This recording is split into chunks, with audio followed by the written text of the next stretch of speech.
Di sini ada pesta kecil-kecilan. Datang tak dijemput, pulang tak diantar.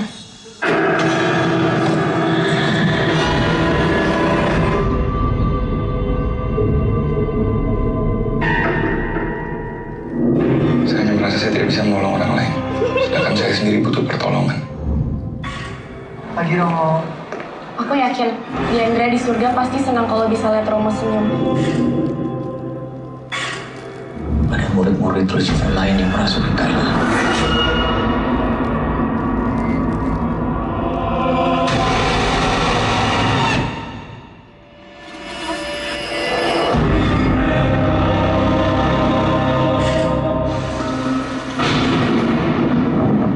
Kata-kata yang dia ucap dan bahasa yang dia gunakan, sepertinya ini sesuatu yang sangat serius.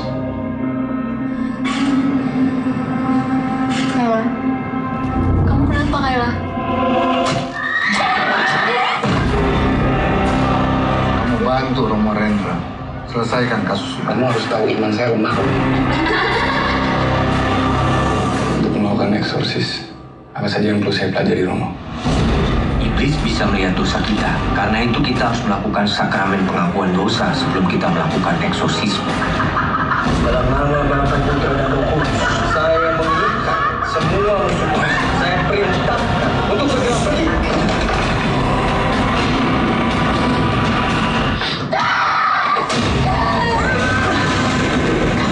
Sekutu negro CTI Inferno.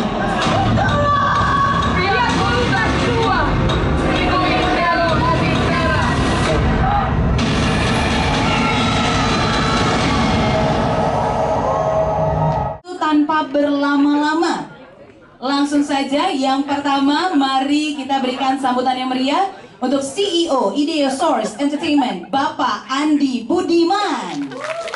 Kemudian produser dari Kuasa Gelap, Bapak Robert Roni. Kami persilakan bergabung co-produser Bapak Arvin Suteja dan juga Bapak Pandu Birantoro. Kemudian kita berikan sambutan yang juga meriah untuk sutradara dari film Kuasa Gelap, Mas Bobby Prasetyo. Selanjutnya kita sambut jajaran cast dari film Kuasa Gelap. Jerome Kurnia sebagai Romo Thomas, Lukman Sardi sebagai Romo Rendra, Astrid Tiar sebagai Maya, Lea Syarashel sebagai Kayla, Freya JKT48 sebagai Cila, Delia Hussein sebagai Suster Indah, dan juga Erdin Werdrayana sebagai Dennis. Ini dia para cast dari film Kuasa Gelap beserta filmmaker. Kami persilakan untuk memberikan senyum terbaiknya. Oke, jadi aku mau langsung ngobrol-ngobrol sama Pak Andi nih sebagai eksekutif produser Ideosource Entertainment. Ini kan bisa disebut sebagai salah satu pionir dalam investment model baru di perfilman dan industri perfilman Indonesia. Nah, boleh nggak sih nih kita berkenalannya, pengen tahu nih gimana transformasi dari Ideosource hingga sejauh ini dan apakah industri film ini menjadi industri yang sehat dan stabil untuk investment. Makanya sampai muncul dan lahirlah film Kuasa Gelap ini juga. Silakan Pak Andi. Terima kasih. Saya kenal dengan Robert Roni gara-gara saya jatuh cinta sama filmnya. Dari awalnya senang filmnya, akhirnya jadi partner sampai jadi paragon. Dan pitch Robert yang pertama kepada saya waktu itu adalah film apa yang kepengen dibuat pertama kali? Saya bilang Kuasa Gelap. Benar ya, waktu itu ya. Nah, tapi akhirnya baru kejadian sekian lama. Dan saya lihat perjalanannya panjang, tapi industri film kita saya sangat-sangat believe. Dari 2017 saya mulai, dan ternyata kita tumbuh luar biasa 2019 kemarin. Terus kemudian ada pandemi. Di luar pandemi kita balik lagi, bahkan film Indonesia saat ini sudah jadi tuan rumah di negeri sendiri. Kita 65% market share, bahkan film-film Hollywood dan yang lain malah harus lebih kecil daripada kita. Jadi 67%. Nice. Kita kasih tepuk tangan buat film Indonesia. Detik kemudian 68. Oh, nambah sepersen ya Mas ya. Oke. Yang menarik adalah ini diskusi. Mungkin saya banyak diskusi dengan partner saya Romo. Saat ini kita selalu mengacu kepada pasar yang sangat kita comfortable. genre, even kita sebutnya kayak horor, komedi, yang belum itu masih banyak. Jadi kita believe bahwa Indonesia ini sangat-sangat kaya, bahwa kita bisa cerita di luar sesuatu yang comfortable. Jadi kita siapkan IP, ada IP untuk film anak, ada IP untuk action, kemudian dan kita believe, kita bisa ngomong franchise dulu, kalau memang saatnya tiba akan tiba. Kalau memang seperti film Iron Man tidak dirancang untuk menjadi Avenger itu dan belakangan. Jadi kita believe juga sama. Kita believe satu film ini yang kita lakukan terbaik. Kalau memang sangat-sangat diterima, kita believe kita akan bisa lanjutkan ceritanya. Tapi kita believe bahwa kita harus selalu kreatif, kita harus selalu inovatif, original. Banyak ide-ide baru yang sedang kita persiapkan. Dan Paragon serta InduSource, kita kalau bikin tidak mengikuti tren. Karena kita mau membuat film yang belum pernah dibuat sebelumnya. Jadi kita menciptakan tren, itu yang kita harapkan. Luar biasa, dan ini dimulai dari puasa gelap ya Pak ya. Nice, terima kasih. Sudah lebih dulu dari yang lain ya. Yoi, pionir ya. Terima kasih atas jawabannya Pak Andi. Ini aku mau ke Pak Robert Roni. Lanjut ya, kita sebagai produser ini mungkin boleh kita kasih tepuk tangan ya. Karena kalau berdasarkan cerita-ceritanya nih, kalau nggak gara-gara Pak Robert Roni kita nggak ngumpul di sini ya Pak ya.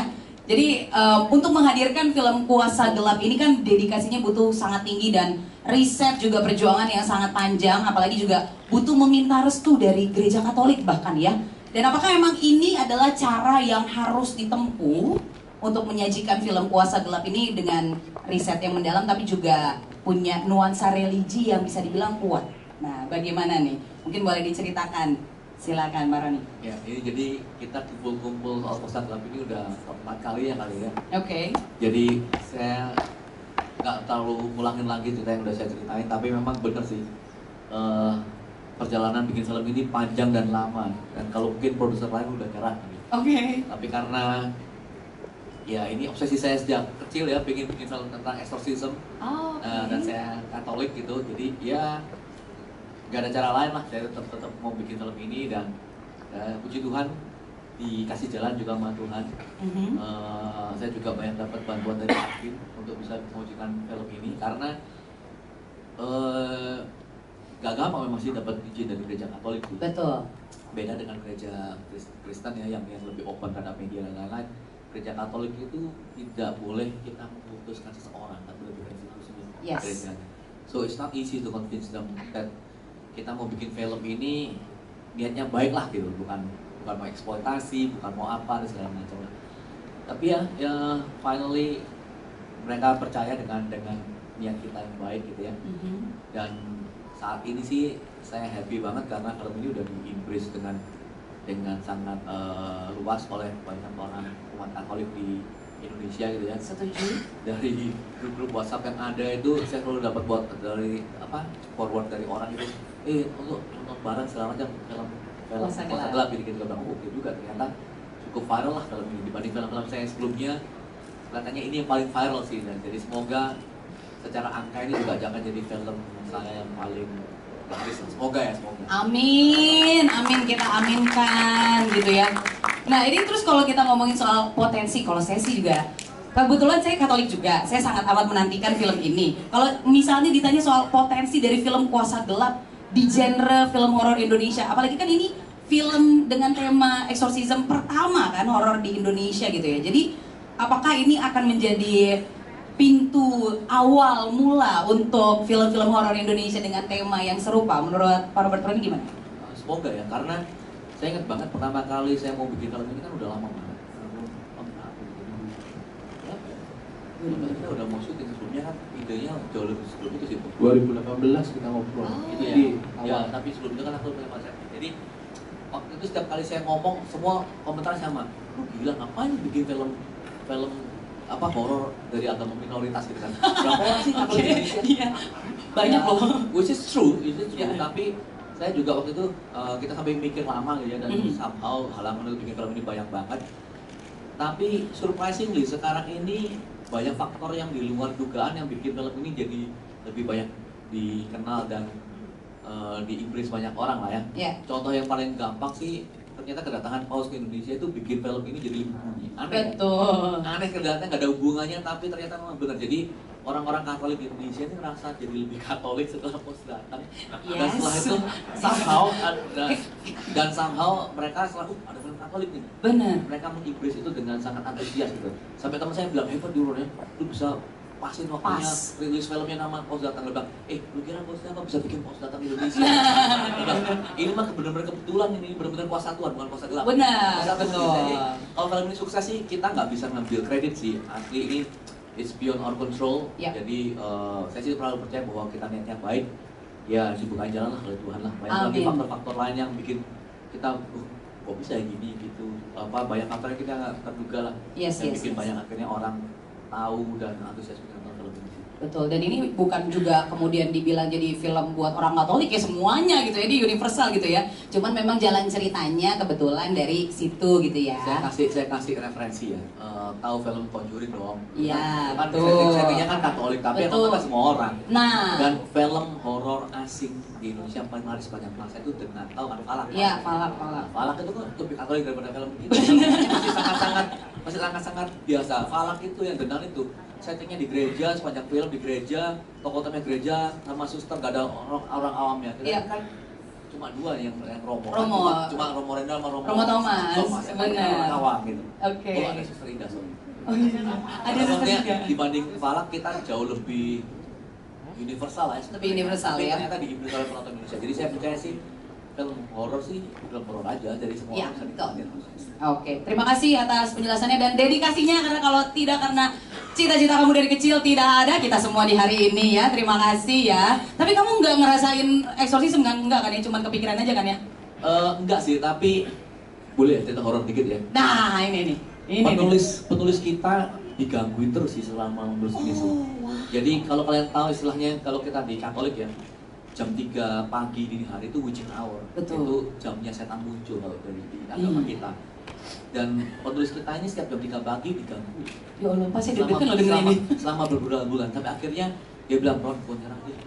Gue berhenti sambil sini, saya yang nulisin skripnya. Tanya kan? Oh gitu. Beneran dia, saya yang nulisin skripnya, karena dia nggak tahan diganggu. Oke. Ya, memang ada lah yang gini-giniin sih, ada sih. Ada ya. Oke, itu sebuah nggak digangguin ya. Nggak digangguin karena emang dari Tuhan kayak udah mending dia aja yang bikin gitu kali ya. Oke, ini aku mau lanjut lagi dulu sebelum ke teman-teman cast juga, karena nanti juga kita akan share ada fun fact berikutnya gitu ya. Aku pengen ngobrol sama Mas Arvin.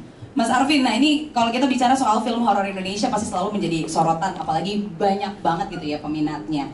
Nah, terlebih beberapa tahun belakangan, dan kira-kira apa nih yang dilakukan dari teman-teman tim semuanya beserta para cast juga untuk film Kuasa Gelap ini sebagai cara untuk mungkin bisa dikatakan menaikkan level film horor Indonesia?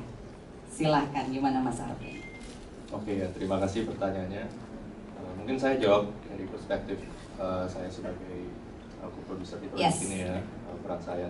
Tapi yang pasti tadi pertanyaan gimana caranya menaikkan level film horor Indonesia, kan? Karena seperti yang kita tahu juga di industri ini semakin banyak film horor yang rilis. Di tahun 2022 ada sekitar 20-30 film horor, 2023 hampir 50 film horor, dan tahun ini juga akan melebihi 50 film horor. Jadi tentunya harus ada positioning yang unik ya. Mungkin tadi melanjutkan temanya, ya kan? Pertama ya ini sesuatu tema yang baru, fresh. Dan kedua juga dari strategi Paragon Pictures juga film ini sudah mempunyai strategi untuk akan didistribusikan secara global. Jadi dari strategi itu sendiri harus kita perhatikan kualitas film ini sendiri, supaya tidak hanya film market domestik yang bisa terima, tapi juga pasar internasional. Makanya kita sangat perhatikan workflow gitu. Kita perjalanan panjang 4 tahun, 5 tahun development, research. Kita juga dibantu, didukung oleh konsultan yang juga merupakan practitioner exorcist sendiri. Jadi kita sangat put lot of effort pre-production ya. Dan mungkin terakhir bisa lihat film ini karena juga film pertama ya, film eksorsis pertama di Indonesia. Jadi kami bekerja sama dengan institusi Gereja Katolik sendiri.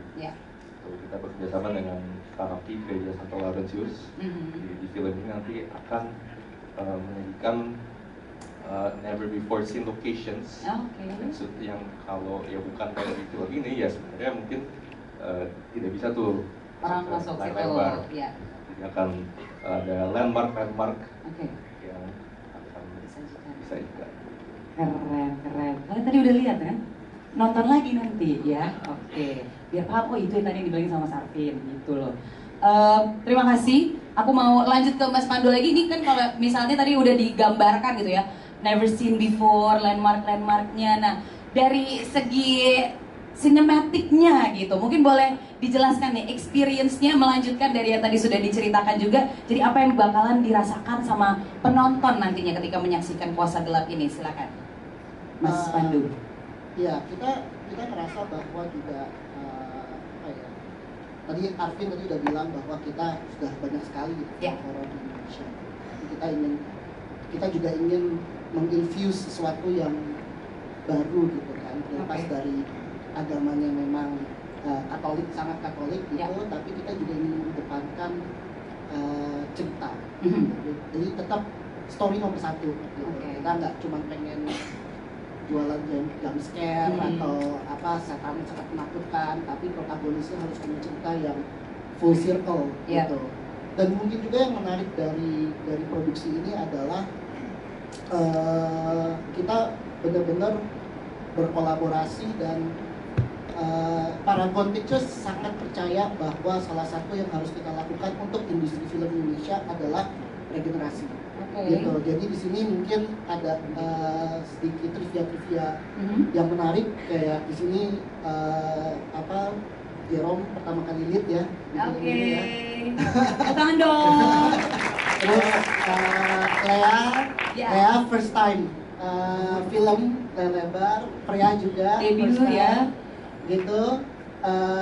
Terus kemudian sebenarnya kita itu dulu mungkin sekitar 3 tahun yang lalu ya, kita udah approach Bobby sebelum Bobby bikin film. Gitu. Jadi kayak kita approach Bobby bahkan sebelum Bobby bikin film lebar. Cuma karena jadwal dan segala macam gitu. Jadi it's such a great and fresh production juga gitu loh. Yang hopefully kita bisa terus melakukan itu untuk project-project Paragon ke depan. Jadi kalau misalnya dibilang cinematic experience-nya juga karena banyak wajah-wajah baru, dibilang baru nggak juga, tapi debut gitu, itu menjadi salah satu added value-nya gitu ya, untuk freshness-nya dari film horror ini gitu dan juga itu tadi gitu, kita mengedepankan cerita protagonisnya, kita mengedepankan bahwa dia punya story arc yang bagus gitu, itu penting banget buat kita. Makanya ini punya layer sendiri, ada sisi keluarga yang sangat heartwarming juga buat teman-teman mungkin di sini tadi nonton. Betul. Terima kasih atas penjelasannya Mas Pandu. Saya mau langsung konfirmasi ke Mas Bobby ya. Waktu itu lagi ngapain Mas pas dikabarin Puasa Gelap nih, ayo, inget nggak? Masih inget nggak tuh? Berapa tahun tuh? Inget nggak Mas? Pokoknya sebulan sebelum lockdown pertama. Wow. Jadi waktu itu saya masih muda sih. Oh, sekarang juga masih. Perut masih rata, agak lumayan. Gitu. Oke. 4 tahun yang lalu ya. Iya. Nah, tapi kan seperti yang diketahui sama orang-orang banyak juga gitu ya, Mas Bobby ini sudah banyak juga gitu ya membuat menyutradarai gitu untuk film-film horor gitu. Kira-kira yang membuat beda dalam mengeksekusi film Kuasa Gelap yang kita udah tahu ini benar-benar beda dan fresh gitu ya, sebagai horor eksorsisme pertama di Indonesia, gimana waktu itu Mas? Tantangannya, challenge-nya gitu, sempat nyerah juga kah? Apakah digangguin kah? Kayak penulisnya atau gimana tuh Mas Bobby, mungkin boleh diceritakan? Oke, jadi pertama kali saya diajak meeting dan diajak ngobrol sama Pak Roni dengan cerita yang menurut saya memang udah beda banget dari pandangnya Gereja Katolik. Sangat challenge sih buat saya karena kayaknya bukan cuma baru buat horor Indonesia, tapi buat saya juga mungkin Kayak even beberapa film horor saya sebelumnya itu nggak ada yang ngambil dari sudut pandang gereja Katolik kan. Jadi itu juga buat saya jadi kayak belajar dari nol lagi nih. Ini apa sudut pandangnya berbeda gitu. Untungnya atau tidak untungnya karena 4 tahun di delay. Jadi waktu risetnya juga jadi panjang. Oh, sarjana kuasa gelap kamu udah saya ya? S1. S1 udah risetnya tuh ya. Lumayan ya. Pas Mas, bener. Emang. Semester 1, 6, 10, 8 ya. Bisa, pas. Jadi saya ngobrol sama banyak romo, saya disuruh Pak Rob ikut seminar-seminar eksorsis. Wow. Itu dari zaman saya muda itu sampai sekarang. 4 tahun lalu itu ya, itu benar. Akhirnya ya sudah. Tugas akhirnya bikin film kuasa gelap gitu ya. Saya beneran ngelihat proses eksorsisme dan nggak cuma di satu tempat. Cukup mengerikan juga buat saya. Itu ikut juga nggak atau cuma Mas Bobby sama Mas Roberto juga? Atau kalau teman-teman cast memang ada sesinya di Jakarta. Tapi kalau saya jauh sebelumnya. Ya. Terus. Ya akhirnya karena panjang jadi challenge yang menarik yang akhirnya saya belajar banyak karena saya juga bukan Katolik kan sebenarnya gitu. Jadi akhirnya saya belajar banyak. Karena sih enggak sih. Enggak. Pertanyaannya adalah apa enggak? Enggak. Jadi Bobby ini kan masih single. Oh wow, tiba-tiba jadi romo nggak tuh dia? Jadi dia bilang kalau masih single terus 5 tahun jadi romo dia. Wah. Karena modalnya udah banyak, dia udah 4 tahun belajar tentang tuh, seminari membuka pintu lebar-lebar buat kamu ya. Udah S1 kan? Mas, di enter sama Yesus loh nanti. Kita sih nggak apa-apa ya kalau mau ya. Itu kan pilihan ya. Oke, mau dilanjut nggak nih ngomongin proses kreatif daripada kesono jadinya ngobrolnya ya kan? Oke. Itu aja sih apa lagi. Jadi dari waktu yang cukup panjang itu melihat langsung si eksorsismnya itu juga. Kemudian karena ini sesuatu yang baru, yang fresh. Kemudian bagaimana akhirnya bisa membuat atmosfer yang sedemikian rupa sampai akhirnya jadi nih kuasa gelap. Bagaimana karakter developmentnya juga barengan sama para cast gitu Mas? Ya, jadi yang salah satu yang membuat menarik karena ini walaupun eksorsis kan lokasinya di Indonesia, kita kan nggak bisa menafikan itu bahwa budaya Indonesia tetap harus terlihat di film ini kan. Nggak bisa kita pura-pura Indonesia semua isinya orang Katolik doang. Iya betul dong. Dari penokohan karakter apapun gitu, kita hidup di negara Indonesia, negara realistis. Jadi waktu itu saya memang referensinya banyak nonton film eksorsis, banyak dikasih sama Pak Robert Roni, sama Pantu dan segalanya. Setiap kali ada film eksorsisme pokoknya saya harus nonton. Nonton. Terus tapi pada proses penciptaannya memang kita berdiskusi bahwa ingat ya ini di Indonesia, jadi semua yang kita tampilkan di sini harus feel bahwa ini terlihat di Indonesia. Sampai pada saat reading berdiskusi dengan para teman-teman cast semuanya kita setuju bahwa salah satu yang membuat cerita ini menarik dan unik adalah bagaimana menggambarkan cerita tentang eksorsisme tapi di negara Asia, di Indonesia yang mayoritas bukan Katolik. Betul sekali. Dan ini terlihat tadi ngeri maksud. Ngeri, serem ya semuanya. Jadi benar-benar kelihatan real banget karena emang beneran kejadian sebenarnya ya. Terima kasih Mas Bobby, nanti kita ngobrol-ngobrol lagi. Jerome nih, ini menjadi seorang romo. Ya. Gimana rasanya jadi romo di film itu? Seru, ya pertama aku mau bilang halo dulu ke teman-teman media. Halo. Terima kasih ya udah meluangkan waktu nonton film kami. Tadi apa tanya? Jadi romo. Oh iya, jadi romo ya? Kayak ada rasa-rasa damai gitu nggak? Seru, jadi romo tuh seru. Efeknya gitu, suka lupa-lupaan. Oh, kebanyakan kuasa gelap ya? Kebanyakan main sama dia. Oh, gitu. Ya, jadi romo itu suatu pengalaman yang baru buat aku sebagai aktor dan menurut aku juga ini sesuatu kesempatan yang jarang ya. Bisa memerankan romo, nggak banyak film-film yang ada romo. Jadi it's a blessing for me karena aku tumbuh besar juga sering melihat romo. Mempunyai background Katolik juga. Dan itu juga menjadi fondasi buat aku. Jadi aku nggak harus mulai dari nol. Setidaknya udah tahu lah ya. Setidaknya udah tahu dan tapi tentu harus belajar banyak juga untuk benar-benar bisa mendalami karena romo bukan sembarang romo. Romo Thomas itu romo muda yang mempunyai masa lalu yang berbeda dan mempunyai journey yang berbeda. Jadi sebuah pengalaman yang sangat seru buat aku dan memorable. Kira-kira dari karakter Romo Thomas ini sendiri apa ya yang bisa diambil gitu nilainya gitu dari karakter ini untuk orang-orang yang menyaksikan? Kalau untuk dari karakter Romo Thomas sendiri banyak yang bisa diambil, tapi menurut aku yang paling penting adalah kadang mungkin kita tidak harus langsung give up. Jadi kadang kita perlu kesempatan kedua untuk realize, sadar siapa sih kita sebenarnya, apa sih yang kita mau di dalam hidup ini. Nice. Tapi ada kesulitan nggak sih ketika, karena ini kan sesuatu yang bisa dibilang karakter yang sakral gitu ya, bisa dikatakan seperti itu. Ada kesulitan mungkin dalam ngafalin, ada doa-doa apa? Pasti. Setiap karakter pasti ada kesulitannya sendiri. Kalau untuk Romo Thomas khususnya, perilaku seorang Romo itu kan pasti berbeda ya. Apalagi Romo Thomas ini yang tadi aku udah sebut juga banyak background yang berbeda. Jadi selain itu juga dia pasti paham dengan hal-hal yang mungkin orang biasa tidak paham, seperti contohnya bahasa-bahasa Latin. Itu juga sebuah kesulitan buat aku belajar. Tapi belajar bareng-bareng Mas Lukman jadi cepet. Oh gitu, oke. Karena sama-sama Romo ya, sama-sama nanti Romo. karakternya gitu. Dia banyak belajarin aku, ajarin aku hal-hal. Tapi kalian ada kayak Romo yang mendampingi juga gitu nggak sih? Ada. The real one gitu? Ada ya? Ada ya? Terus kalau yang praktik eksorsisme itu kalian berdua juga ikut menyaksikan? Iya, kita ikut menyaksikan, jadi kita dikasih kesempatan jadi selain workshop yang kita diberi seperti kayak kelas gitu, exorcism itu seperti apa sih, kenapa, datanya, banyak banget. Satu hari kita ditawarkan oleh Romo ini, mau nggak kalian menyaksikan langsung sebuah exorcism? Tentu kita mau dong. Mau, gue sih enggak. Tapi ya kan buat ini ya karakter development dong. Supaya lebih otentik lagi gitu. Jadi kita diberi kesempatan untuk melihat, tentu dengan konsep dari pasiennya juga dan dari semua pihak yang ada di situ. Jadi kita sempat belajar supaya akurat di filmnya. Oke.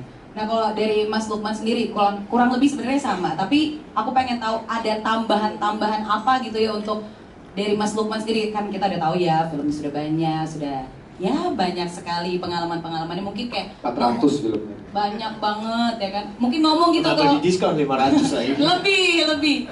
Ada nambahin sendiri gitu nggak? Kayaknya lebih oke kalau begini gitu untuk karakter developmentnya dari sudut pandang dirimu sendiri gitu. Oke, pertama aku mau bilang terima kasih buat teman-teman semua udah nyempetin hadir di sini. Thank you banget. Kedua, tadi baru ngobrol-ngobrol di depan bahwa dalam pengalaman dan sejarah perfilman premier film di Indonesia, kalau hujan filmnya pasti laku. Amin. Kita bisa nanti coba lihat ya, mungkin teman-teman di sini pernah ngalamin beberapa film Indonesia premier di saat hujan, karena hujan itu berkah dari Tuhan. Amin. Romo Rendra ya. Oke. Tentunya dalam berperan sebagai Romo Rendra ini, ya kita kan dapat fondasinya tuh di skrip. Tentu juga ngobrol dengan sutradara, karena sutradara bagaimanapun juga yang punya visi misi di awal, apa yang pengen dibikin. Tapi sebagai seorang aktor tentunya kita punya kewajiban juga untuk mengulik latar belakang. Sebenarnya kalau kita lihat karakter Romo Rendra, sebenarnya kalau misalnya kita lihat sama Romo Thomas, walaupun mungkin tidak tergambarkan secara jelas, sebenarnya dia juga punya masa lalu yang lumayan cukup kelam dalam kehidupannya. Cuman memang dia di level yang udah lebih dulu dari Romo Thomas, Romo Thomas, dan dia sudah mengalami banyak hal sampai akhirnya dia sangat komit terhadap faith-nya dia dan melayani sebagai pastor exorcism. Ya seperti itu sih. Jadi tambahannya ngobrol banyak sama sutradara, kira-kira apa yang kita bisa tarik ke belakang tentang Romo Rendra supaya connect. Jadi sehingga pada saat dia punya relationship dengan Romo Thomas, seperti kayak hal yang mengingatkan dia kembali apa yang terjadi sebelumnya. Nah, itu untuk supaya karakter ini punya connection. Cuma sekedar tiba-tiba ya connectionnya mungkin sama-sama pastor gitu, sama-sama Romo, cuman dari generasi yang berbeda. Itu sih sebenarnya yang aku coba untuk kulik gitu ya, dan untuk explore, dan cukup menarik, dan memang bahasa Latin itu luar biasa sulit ya sekali. Itu dia. Sulit sekali. Makanya kamu nggak jadi Romo, mau jadi aktor kan? Jadi aktor. betul. Oke, terima kasih. Itulah kan enaknya jadi aktor ya. Nah, jadi kiai, jadi Romo. Bisa beda-beda ngerasain ya. Presiden gitu. Betul. Itu enaknya. Baik. Gak enaknya? Nggak usah. Nggak ada ya? Ada. Ya udah baik. Aku mau ke Astrid Tiar. Terima kasih Mas Lukman Sardi. Ini muncul lagi akhirnya di layar lebar gitu. Pengen tahu chemistry-nya gimana nih yang di-develop gitu bersama dengan Lea gitu, karena kalian kan ibu dan anak seperti itu. Apakah mudah karena ya emang udah biasa juga dulu gitu? Apa ada kesulitan gitu untuk yang sekarang untuk film Kuasa Gelap? Terima kasih pertanyaannya. Tapi sebelumnya mau nyapa dulu teman-teman yang di sini. Halo, selamat sore teman-teman. Selamat sore. Terima kasih loh untuk waktunya sempatin ke sini gitu ya tengah hujan badai. Terima kasih. Semoga tadi menghibur ya. Semoga keluar dari sini ada hikmah yang bisa diambil dari. Amin. Oke, aku di sini bersama dengan Lea. Sebisa mungkin untuk aku berusaha mendekatinya. Oh, ya. Karena kan kita memang sebenarnya aku terpaksa jadi ibu, karena kan aku gennya sama ya, Gen Z gitu ya. Baik, boleh. Gen Z loh. Gen Z. Bukan dong. Selalu begini memang di lokasi syuting. Oh, baik. Ya, jadi memang aku berusaha sekali mendekati Lea, memang walaupun awalnya memang agak sulit ya. Karena selera musik kita berbeda. Oh gitu. Aku NGAD, dia lain. Jadi berusaha untuk menyamakan, tapi kita akhirnya bisa klop ya Lea. Setelah pokoknya aku selalu ngikutin dia mau duduk di sebelah mana, aku mau ikut anak aku gitu. Aku berusaha untuk mencari tahu, ngobrol apa yang dia suka gitu. Walaupun aku tahu sekali dalam hatinya ini apa sih mama ini, mau tahu aja gitu kan. Gitu. Ternyata Kuasa Gelapnya emaknya. Kodamnya. Iya gitu. Jadi sebisa mungkin selama workshop gitu aku selalu bersama dia ngobrol apapun. Jadi di luar film pun kita membahas yang lain gitu. Jadi berlaku juga di luar set seperti selayaknya seorang ibu juga gitu ya? Lebih ke bestie sih. Oh lebih ke bestie ya? Memang menciptakan sebuah keluarga yang nggak terlalu kaku gitu. Jadi nggak mau ada otoriter di antara kita. Jadi kita bestie banget ya nak ya. Iyanya ada keterpaksaan, baik, boleh. Nah kalau tambahan lagi mungkin dari Mbak Astrid gitu, apa yang harus diantisipasi nih sama penonton ketika menyaksikan film horor eksorsisme pertama di Indonesia yang adalah Kuasa Gelap ini? Oke, yang pertama harus kalau nonton nggak boleh sendiri ya. Baik. Harus berdua minimal. Jadi kalau nanti satu kesurupan mendingan ada dua. Jangan, amit-amit dong, amit-amit. Iya, jangan. Ada yang eksorsis satu lagi. Terus yang kedua ya buat temen yang lebih banyak lagi. Oke, buat temen. Jadi bukan cuma 2 tapi biar makin rame. Jangan pernah nonton sendiri. Kalau bisa jangan nonton di rumah sendiri, jangan cuma mau dengar sendiri biar tahu kenapa sih film Kuasa Gelap ini beda dari yang lain dan sebagus itu gitu. Nggak mungkin nonton di rumah kan itu buat bioskop. Nonton trailernya saya tambahin, mungkin baru nonton trailernya di rumah. Nonton trailernya. Even nonton trailernya aja jangan sendiri gitu kan maksudnya kan? Oke, baik. Terima kasih Besti. Oke. Ya. Iya, selamat Lea. Dan debut terus langsung melakukan adegan-adegan yang bisa dibilang sadis. Iya, betul. Ya. Itu kamu gimana tuh pas baca skripnya, pas workshopnya, kamu kayak mau mundur juga toh? Aku maju terus. Gitu. Pertama-tama saya mau ngucapin terima kasih untuk teman-teman media yang sudah meluangkan waktu untuk hadir hari ini. Untuk itu sendiri, karena ini pertama aku kan, aku casting itu udah lama banget. 2018 juga? Kamu masih SD kan nak? Waduh. Aku casting itu umur 15, sekarang aku umur 18 tahun. 3 tahun. Iya, jadi penantian berharga ya, akhirnya yang ditunggu-tunggu hari ini tayang juga. Untuk actingnya sendiri sulit sih, sulit banget karena untuk perannya Kayla banyak scene-scene yang exorcist gitu kan. Sedangkan aku sendiri nggak pernah punya pengalaman. Jangan sampai kak, amit-amit nih, jangan juga. Makanya untuk pendalaman karakternya lumayan sulit. Tapi ada beberapa hal yang aku relate juga sama Kayla, karena kan karakter Kayla ini karakter anak SMA juga yang masih remaja, masih labil, masih pikirannya belum dewasa lah. Aku relate sih sama karakter bagian itunya. Tapi untuk exorcisnya aku banyak belajar, aku nonton referensi-referensi dari Pak Bobby, terus ya aku riset-riset lah gimana sih exorcist itu gitu. Makasih Pak Bobby ya. Bapak-bapak, terima kasih anakku. Dan untuk Ya sulit sih, Sulit tapi ya? Bantuan dari teman-teman juga jadi gampang. Apakah itu menjadi satu hal yang paling berkesan dari experience kamu pertama gitu untuk film ini gitu? Di adegan-adegan sadis itu atau ada yang lain? Atau mungkin relasi kamu dengan ibu gitu di filmnya yang bikin paling berkesan atau apa? Karena ini film pertama aku dan juga film pertama yang membawa nuansa Katolik di Indonesia. Jadi aku bakal selalu bangga sih, misalnya aku ditanya sama orang film pertama kamu apa? Film Kuasa Gelap, film pertama yang eksorsisme itu yang Katolik ya, keren, mantap. Gitu, Jensi gitu memang bangga ya. Aku akan bangga terus kayak bangga gini. Terus. Film Kuasa Gelap has a special place in my heart. Thank you so much, gila. Saya pengen langsung closing tapi masih ada yang lain juga. Oke, terima kasih banyak buat Lea ya. Nih, luar biasa Freya. Film pertama, terus horor juga. Banyak sekali fans kamu yang menanti-nanti gimana pengalamannya gitu ketika ada juga terlibat di film Kuasa Gelap ini, Freya. Tentu saja pasti senang juga karena diberikan kesempatan ini, karena di JKT48 kan bukan aku yang pertama ya main film juga. Jadi rasanya senang banget karena bisa mendapatkan kesempatan yang sama seperti kakak-kakak yang sebelumnya. Terus sejujurnya nervous karena biasanya kalau JKT48 kan performnya tuh secara langsung dengan penonton langsung nonton gitu. Tapi kalau ini tuh harus di depan kamera, jadi bagaimana rasanya perasaan itu harus disampaikan secara tidak langsung karena lewat layar, bukan kayak aku bisa melihat penonton secara langsung gitu.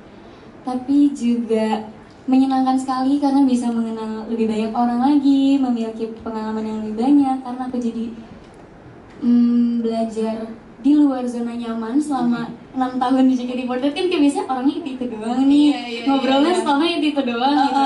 Tapi karena berada di industri perfilman ini tuh jadi lebih banyak orang yang aku kenal, lebih banyak obrolan-obrolan yang biasanya di luar JKT48.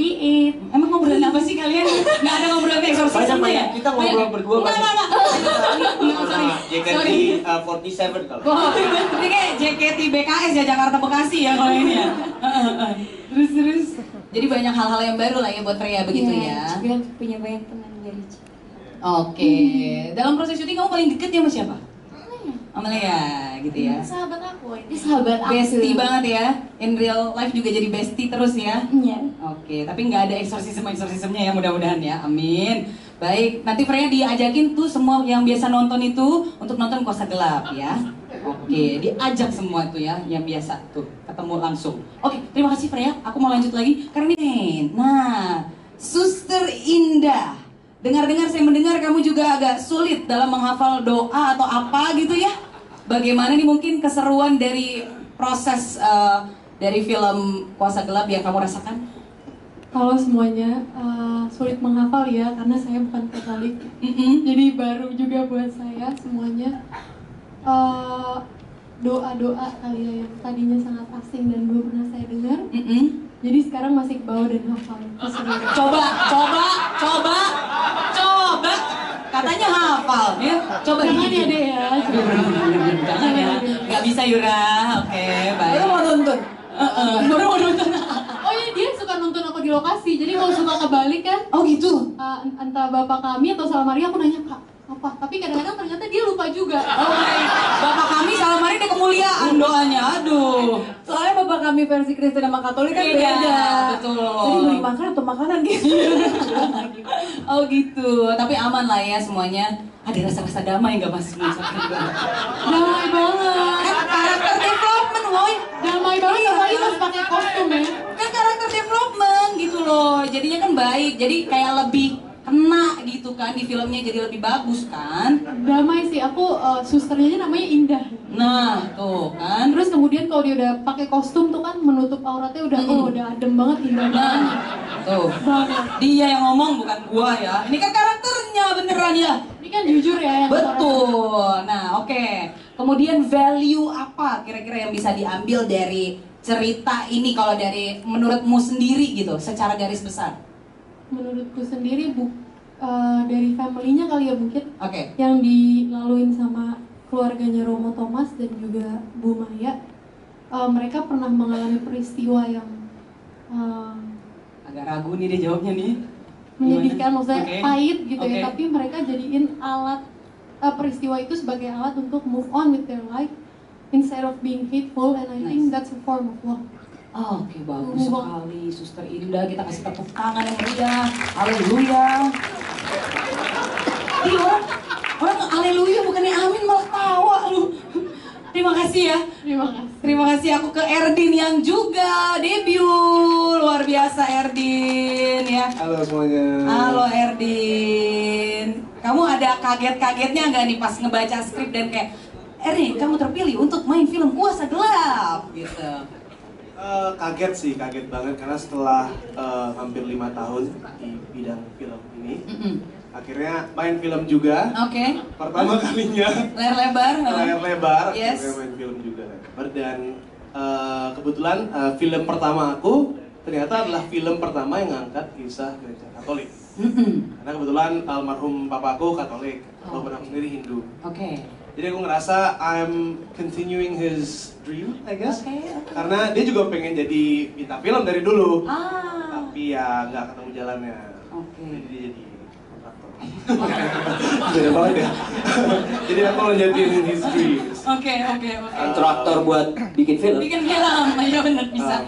Semoga ya in the next life maybe. Oke. Anyways, ya bersyukur banget.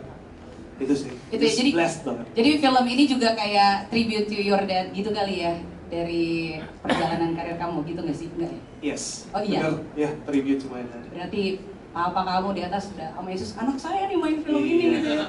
Keren banget, bangga dia pasti. Iya, amin dong. Amin. Baik.